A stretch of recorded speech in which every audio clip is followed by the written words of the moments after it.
Charles, I just got in the car then, someone come in the car park and smacked their bumper so bad. Welcome back to the channel, guys. Today, very exciting video. I've never actually shot one of these F10 M5s, but I've always wanted to own one. Interesting proposition. Now, we're going to go through the ownership and give it a little start up.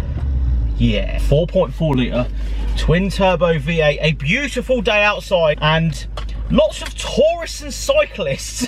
I picked this up about half an hour ago, just, get grips with it and stuff. And yeah, there's a lot of tourists and a lot of cyclists about today. We're going to enjoy this thing. I'm going to put it in its various modes, talk about the ownership experience, pricing, and see what these are like. They've come down a lot. This one, £75,000 when it came out. Now, in 2021, it's about 25 to 30, 28 being around the right number for the one that I'm driving today, about 46,000 miles on the clock. But onwards to some unbelievable roads that way.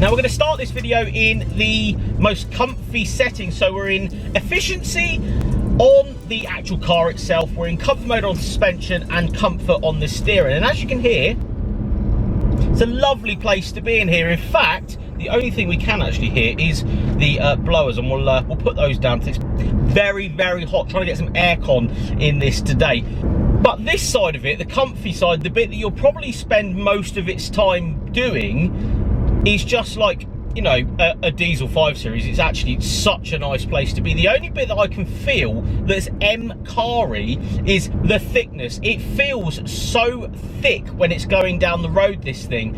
Maybe it's the steering, maybe it's, how thick the car is. It's quite a broad guy, this way. It's broad guy. But it feels wide, it feels purposeful. It feels like it's got a lot of contact patch on the road. But that's the bit anybody can tell you about that. It can tell you about how BMWs are lovely and stuff. So we're going to actually put it, firstly, in M2. Now, that is going to change everything. It is going to give me a rev gauge. Oh, hello. It's going to give me, do you see how different? I hope the camera caught that up. It's quite quiet in here. It's very refined. This is a completely standard car, but it literally comes into life. So we'll press that again, and then I'll be quiet. And it gets sprightly, I think the word is. The suspension definitely gets firmer. In Sport Plus, it's sort of, I don't know, it's not really for me. I would keep it in comfort mode, but I can see why you would want that. I'm a very comfort mode and stiff steering sort of guy when it comes to cars like this. I'd rather the luxurious side of the 5 Series still be there as I'm Biro bashing and enjoying this thing. But it also puts it in Sport Plus on the steering. Now that's the bit you're really going to notice, because it literally feels like someone's turned the power steering off. They haven't, obviously, but it's so weighty in comparison to the comfort setting. It's like night and day. It is insane. That's the M-car zest, I suppose, to these M5s. The 5 being the luxurious side and the M being that you can really feel the weight of everything. Now again, because it's broad, because it feels weighty, this car, it now subsequently feels even more weighty because of steering. I hope I've said weighty enough times then. But the feel of this feels a lot more purposeful when it's in these gears. So I've actually put the severity of the gearbox up to its maximum setting. Now what you've really got to worry about is that rear end. Even in M2 mode, this thing will happily light its wheels up at pretty much any speed. I have heard rumours from the owner of this car, even at 60 miles an hour, it will happily break loose that rear end. And then you have, a very weighty 5 Series going sideways at a rate of knots. So you've got to take that into consideration. If you're from the RS variety like me, I like my Audi RS models, you don't necessarily get that feeling in those cars. You do in an M car. So that is, from an ownership point of view, if I was to jump in this tomorrow and I was jumping out of my, say, RS3 that I recently, about 6 months ago, sold, I can feel how wayward the rear end really is on this thing. But that's the M-car flair. If you like it, you like it. If you don't, I'm getting overtaken.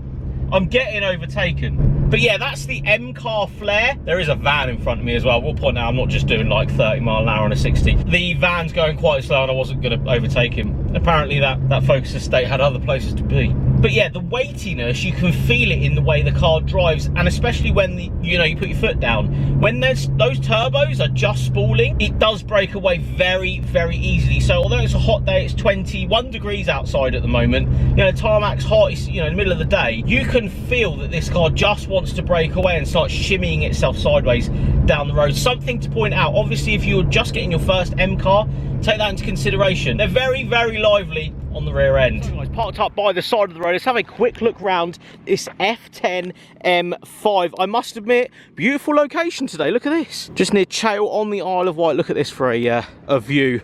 Hope the camera can show that. Very nice. But that's not what this channel is about. It's about cars. So, F10 M5, a car that's, sorry, right next to a road. Oh, lovely Mercedes there, nice. The M5's always, I think, if you don't notice an M5, you wouldn't notice an M5. This one, it sort of looks like an M5, although it's not considerably broader than its diesel brothers. It is very apparent that this is an M car, obviously with the M badging going all around, but I do like the more aggressive front bumper on these bigger wheels. This one actually has Michelin's all round, doing a very good job of putting this power to the floor. Massive brakes. I don't know how much they are, but the piston pads on this must be very, very expensive. I can only imagine how much they are. I'm going to ballpark £2 grand because I know how much the RS Audi stuff is. Very, very expensive. Large, but it is needed for the size of the car. Coming to the back, we're actually on, let's just have a double check, 295 30/20s on this rear end. That's why it feels the way it does. It feels thick, it feels purposeful when you are driving. And again, coming around the back, a quad exhaust system with that bottom M5 lip. Little bit of a spoiler here as well. Looks really cool. M5 badging, but we will come inside because that's where the party, in my opinion, starts. Shut the door from the outside world. This has the newer, or at least nicer, M car steering wheel. M colours going all the way around with the stitching. Very, very cool. Thinner than the previous M cars. Big difference there, I think. And something you will note if you're an M car fan, you'll note how thin the newer M car steering wheels are. Inside, you've got, loads of space in here. Double armrest there. iDrive, relatively normal iDrive to every other BMW from this generation. And just down here, you have severity of the gearbox and all of your suspension and steering wheel settings. But I would say just pressing the M2 button is probably the best way to enjoy this thing, or maybe just dialing it back with that suspension button back into comfort mode. M1 though does completely turn everything off on this car, and it is a right handful. And when I say right handful, I mean it is genuinely in pretty much any gear ready to go sideways whenever the boost kicks in. And underneath here we have the mighty 4.4 litre twin turbo V8. Again, not too much to really show you, but very clean in here, looks good. Anyway, enough of me blabbering. We're going to get on to that view in this M5. Go and enjoy some roads.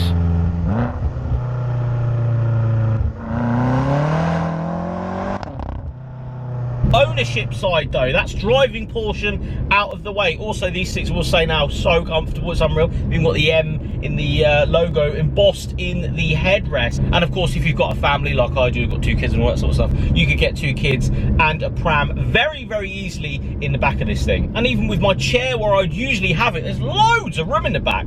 But ownership side, so you're looking at about 25 to 30,000 pounds. Have a look around. One with this mileage, a white one. Say you want, a better spec, maybe a red interior there, sometimes harder to find, so you will pay a premium for those. This one's completely standard though, the 4.4 litre twin turbo engine, about 556, I think, brake horsepower from the factory. This one, I'm actually going to do a video on this when it's more power. You can get about 700 horsepower out of these pretty easily with very, very light mod. So if I was to own this car, that's the way I would go with it. Taxing is just over £500 a year on one of these, and on this shoot today I'm actually getting an average of 19.2 mpg, which I don't think is too bad considering we've been enjoying ourselves. We've been also cruising. It would be around 70 to 80 pounds to actually fill this up, not necessarily from the brink, but I would never probably run this below its, I would never put it near red light, really. Maybe that's just me. Big engines and all that, I always make sure there is enough petrol in them. Now, things to go wrong. There's a lot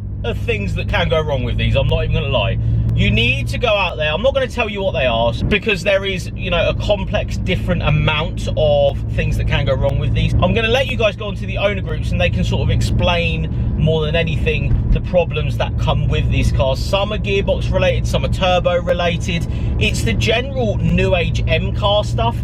Even the M4s have turbo problems, and these M5s, unfortunately, are no different. And as for that, guys, unbelievable car. If you can daily drive one of these and enjoy it and then go out and hurt it when you can, you will be just having so much fun. They are, you know, they're not cheap, don't get me wrong, but considering this was 75 grand when it come out, that is a hilarious saving on how much this was from the factory. And yeah, really comfortable, still in sport mode. It's just such a luxurious place to be. But when you want to do kick its head in, just press one of them M buttons and it'll go sideways forever. Anyway, guys, thank you so much for watching. If you did like this style of video, please give it a thumbs up, subscribe to the channel if you haven't, and I'll see you all on the next one.